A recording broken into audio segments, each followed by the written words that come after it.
Hey guys, Squid here. We just got done watching UFC on Fox 5 for the lightweight title featuring Benson Henderson, the current champion, against challenger Nate Diaz out of the 209 Diaz team.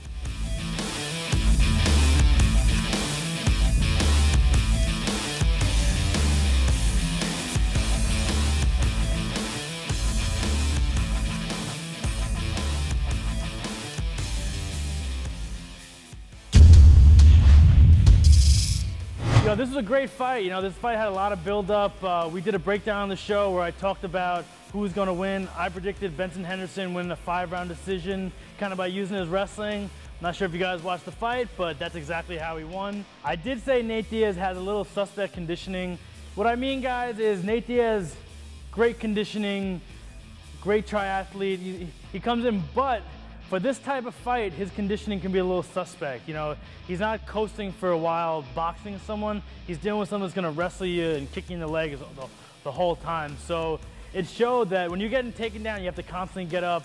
When you're getting punched in the face and changing positions, you're gonna get tired, And it showed if you saw Ben Henderson after the fight, he was not tired. He was still jumping around, waving to people in the crowd. So we're gonna break down this fight and show you how Ben Henderson won by using his wrestling, using some really good kicks, and some really creative stuff like punching Nate Diaz in the knee. All right, so let's break down how Ben Henderson defeated Nate Diaz for the lightweight title. So I bring Simon in. So for argument's sake and for the sake of this show, I'm Ben Henderson, he's Nate Diaz. I'm shorter, he's taller. So let's just start by showing how both guys came out. Both guys came out in a southpaw stance. So with this southpaw stance, what's really good about this is Ben Henderson knew for him to beat Nate Diaz, he needs to take away Nate Diaz's boxing. If you watch Nate Diaz win, he exploits guys by boxing the crap out of them and then beating them with submissions and jiu-jitsu. So what Ben did really well was when the fight started, he was moving around, and 30 seconds into the fight, he lands 3 to 4 low leg roundhouse kicks.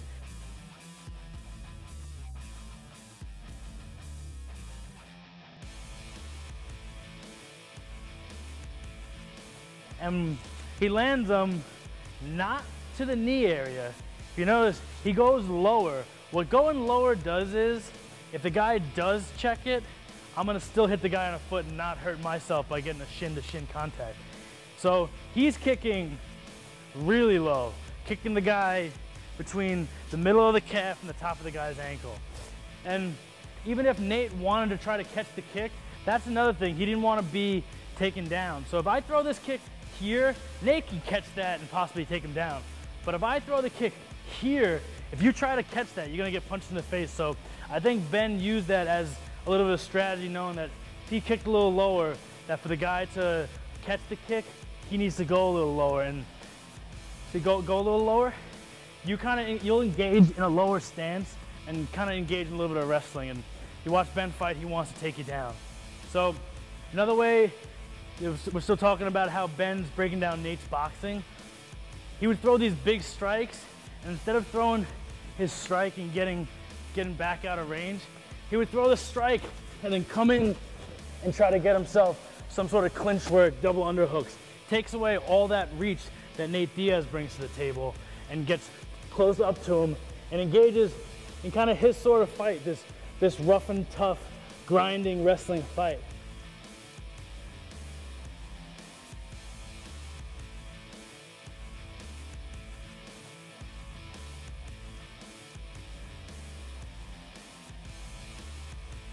So, and every time he got inside, he knew that if he grabbed onto Nate's legs, Nate's probably gonna try for some sort of submission, whether it be a Kimura or a guillotine.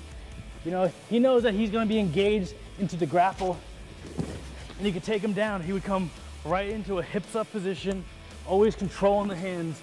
Even if he was flat on Nate Diaz, he was controlling the hands here. Try to move. He controlled the hands here, and every time he felt he was in danger, he would throw these big strikes, which kind of reset Nate. So, come back here. Another thing, he didn't try to stay in the guard. If you're gonna lose Nate Diaz, you're gonna lose in the guards or triangles and guillotines. So he was really smart that when he got here, he took a leg up always kept his hips in.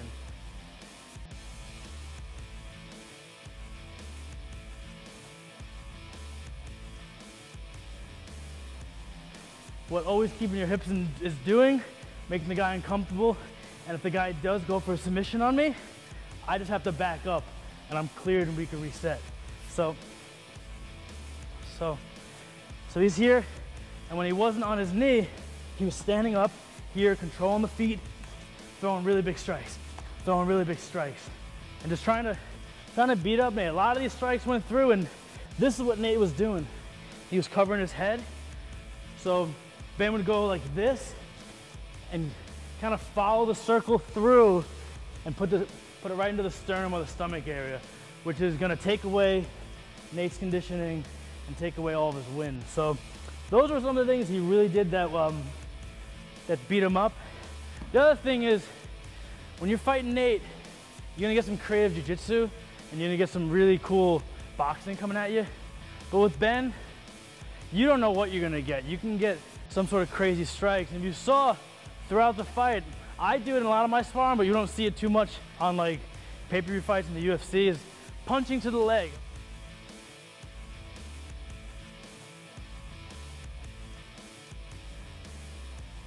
A lot of guys have the perception that you should only punch the guy from the hips up. MMA, I have strikes everywhere except the groin, so he did a couple times where he would punch the leg, taking away the mobility, and one time he even dropped Nate Diaz with a leg punch by taking off his balance. So those were a couple of things he did well. So that was the recap of the UFC lightweight title featuring Ben Henderson against Nate Diaz, UFC on Fox 5. Hope you guys enjoyed. I'm the Squid. Make sure you subscribe to our channel, like our videos, leave comments. We got a new app coming out where you could video respond to me and say, hey Squid, what's this move, or how do I do this? And I'll respond to you. So look out for that, guys, and I'll see you next time on MMA Surge.